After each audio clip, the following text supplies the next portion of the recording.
Hello everyone, welcome back to our channel Prepnation. तो आज हम करेंगे 10 फरवरी के मोस्ट इंपॉर्टेंट करंट अफेयर्स के क्वेश्चन और उनसे जुड़े स्टैटिक जीके। तो चलिए फिर वीडियो को स्टार्ट करते हैं, जिसमें पहला क्वेश्चन है, who launch the mascot theme song and jersey for the third edition of the Khelo India winter games. Khelo India winter games के तीसरे संस्करण के लिए शुभंकर थीम सॉन्ग और जर्सी किसने लॉन्च किया? वो किए ऑप्शन सी अनुराग ठाकुर जी ने। Option C Anurag Thakur. तो union youth affairs and sport minister Anurag Singh Thakur और उनके साथ जम्मू कश्मीर के लेफ्टिनेंट गवर्नर मनोज सिन्हा, तो इन दोनों ने लॉन्च किया third edition of Khelo India winter games का मैस्कॉट थीम सॉन्ग और जर्सी। और वहीं इस खेलो इंडिया का आयोजन 5 दिनों तक चलेगा, जो 10 फरवरी से चालू होके 14 फरवरी को खत्म होगा। और वहीं इस खेलो इंडिया विंटर गेम में 9 स्पोर्टिंग इवेंट शामिल किए गए हैं, जैसे कि snowshoe race, ice skating, ice hockey, skiing, Nordic skiing, snowboarding, ski mountaineering और आइस स्टॉक। वहीं इससे पहले जो पहला एडिशन हुआ था इस खेलो इंडिया विंटर गेम्स का, उसका आयोजन किया गया था वर्ष 2020 में। और वहीं इससे पहले इस विंटर गेम का जो दोनों एडिशन हुआ था उसमें जम्मू कश्मीर टॉप रहा था। Who has emerged as the world's most popular leader with an approval rating of 78% in February 2023? फरवरी 2023 में 78% की अनुमोदन रेटिंग के साथ दुनिया के सबसे लोकप्रिय नेता के रूप में कौन उभरा है? तो दुनिया के सबसे लोकप्रिय नेता बने हैं option B Narendra Modi ji. Option B Narendra Damodar Das Modi. तो इनको जो अप्रूवल रेटिंग मिला है वो 78% का मिला है। वहीं दूसरे नंबर पे है Mexican president Andreas ओब्रेडर।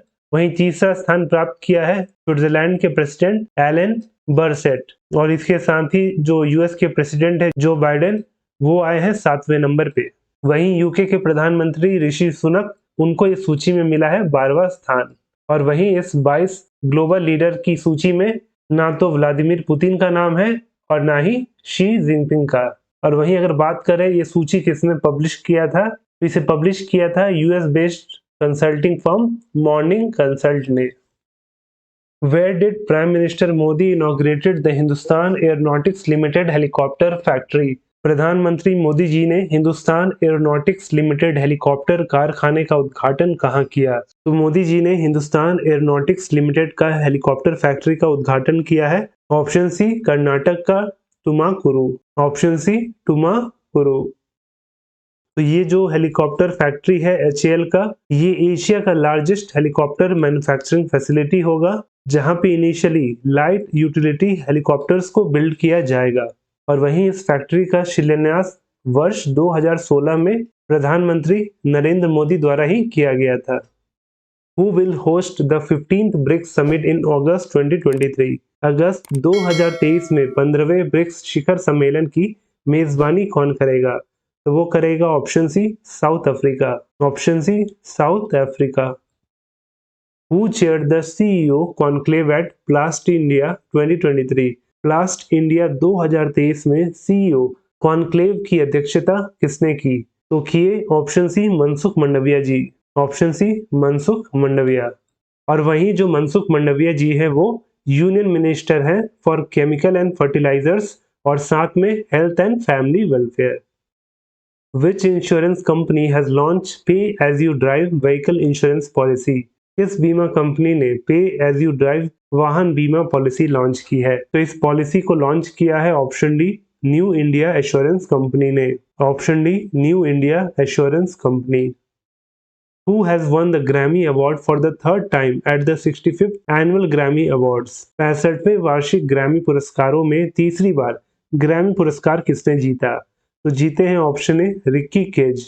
Option A Ricky cage.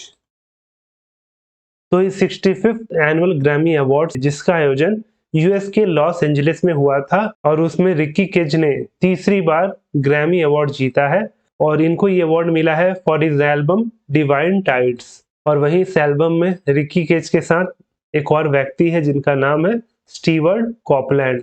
और वहीं जो रिक्की केज है वो यंगेस्ट और 4th इंडियन है ये ग्रैमी अवार्ड जीतने वाले, और इन्होंने अपना पहला ग्रैमी अवार्ड जीता था वर्ष 2015 में।